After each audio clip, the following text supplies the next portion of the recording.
ڕێکخراوی گورچی لە پارێزی کوردستان لەخی گەرمیان کە ئەوە ماوەی ساڵێکە ئەم لقەمان دامەزراوە. ئێمە نەخۆشەکانمان زیاتر لە 100 نەخۆشمان هەیە کە زەرعی گورچیان بۆ کراوە و پێویستیان بە هاوکاری ماڭانە و ڕۆژانە هەیەکەوە ڕۆژانە عیلاجیان هەیە بەیانی ئێوارە و پێویستیان بە سەردانیکردنی دکتۆر و فەحسوانە هەیە و زۆربەی نەخۆشەکانمان کەم دەرامەت و بێ موچە و بێ هیچ داهاتێکن و هەروەها ناتوان هیچ ئیشێکی قورس بکەن لەبەرەوەی بە گوێرەی یاسا ئێمە نەخۆشەکانمانەوەی زەرعی گورچیلە لە 185 بە گوێرەی یاسا کەمەندامن لەلایەن هیچ بە تایبەتی حکوومەتەوە هیچ شتێکمان بۆ نەکراوە نەموچەیەک نەشتێک دەرمانەکانیشمان بە تەواوی بۆ دابین ناکرێت هەتا هێستا زیاتر لە نیوەی نەخۆشەکانمان حەپێکیان هەیە لە جیاتی ئەو شوورەکەی خۆن و پرۆگرافی پێڵێن لە بازارە زۆر گرانە 40,000 و 50,000 دەستیان ناکەوێت بە ئەم نەبوونی و بێموچەوی بێداهاتیا بێ بیکەن لە بازارە و پێویستیشە بیخۆن و ئێسش کە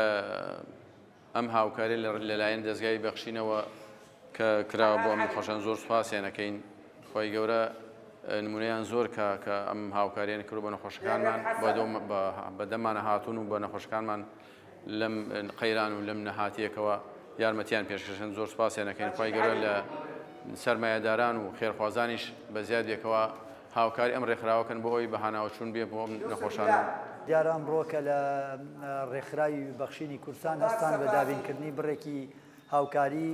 بە نەخۆشیانی گورچیلە لە گەرمیان خی پەروەردگار بیکاتە شیفا ئەم نەخۆشی و ئەم مصیبەتەی کە بەسەر ئەم نەخۆشانە هاتە خۆی تەعالا شیفایاندا دیارە ئەرکی سەرشانی ئێمە وەکو مسلمانەوەیە بەدەم خەم و مەعانات و مەشاکیل و کێشە و گیرروگرفتی خەڵکەوە بین ئەوەی لە توانامانە بێ لە پێمان بکرێت لە خزمەتی خەڵکی کەم دەرامەت و هەژارا بین ئینشاءڵڵا پشتیوان بخوازی.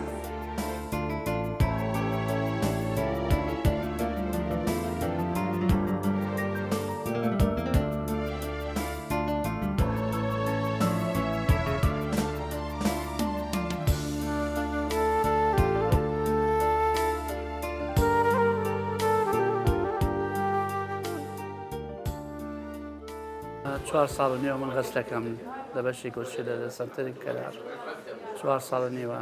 لەخوا بەزیا بێ الحەمدوللا شکر کارمەندەکان هەموویان باشە سپاسی کاکە خەلیل و جەماعەتەکەین ئەوەی وا بەخشین هاتم بەلامانەوە هاوکاری ئەمەیان کرد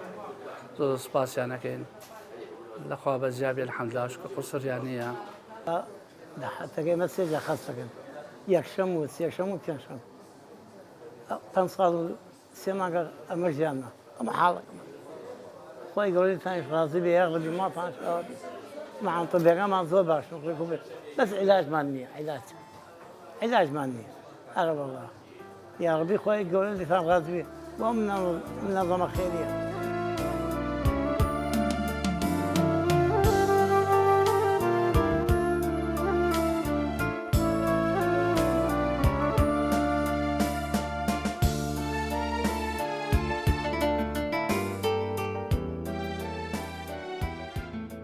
ئێرە سنتەری گورچیلەی دەستکردە لە کەلار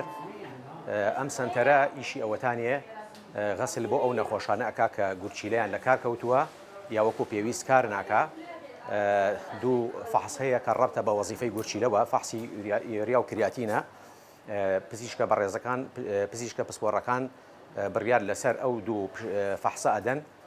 کە نەخۆش بخەنە ژێر غەسل. ئەم نەخۆشانە لێرە مانگانە تقریباً 350 نەخۆشمان هەیە بۆ غەسل بە دەوری بەردەوام دێنەوە هەفتەی وا هەیە هەر نەخۆشێک 3 غەسلەکە 2 غەسل بۆ 3 غەسل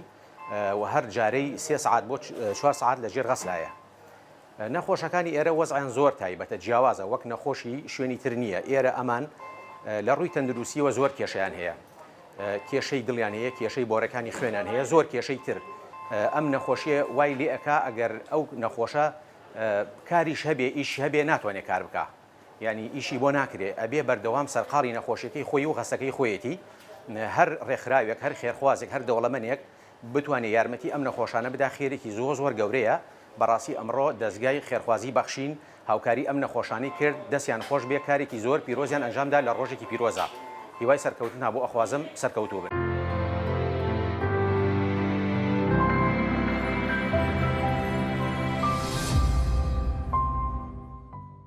ئەمڕۆ دەستگای خێرخوازی بەخشین نووسینگەی گەرمیان هەستاین بە هاوکاری مادی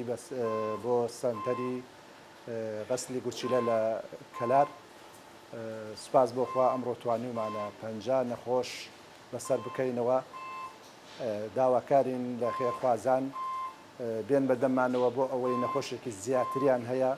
و بتوانین زیاد بۆم جەژنی ڕەمەزانە هاوکارێکی زیاتریان بکەین و دڵخۆشیان کەین ماڵەکانیان ئاوادان کەینەوە بۆ ئەم جەژنی ڕەمەزانە. سوپاس بۆخوا ئێمە ئەوە دووەم پرۆژەمان لە گەرمیان پرۆژەی یەکەممان جلوبەرگی دابینکردنی جلوبەرگی مناڵیانی بێباوک بوو بۆ 300 مناڵی بێباوک جلوبەرگی جەژنمان دابین کردووە و ئەم ڕۆژ ئەوە لە سنتەرەکەین و هاوکاری 50 نەخۆشی ئەم سنتەرەمان کردووە. خوای گەورە شیفایان بدا و ڕەحمیان پێ بکات و داواکارین لە دەوڵەمەندانیش زیاتر بەدەمی دەستگای خێرخوازی بەخشینەوە بێن بۆ ئێمەش بتوانین خەڵکێکی زیاتر سوودمەند بێ لەم دەستگایە و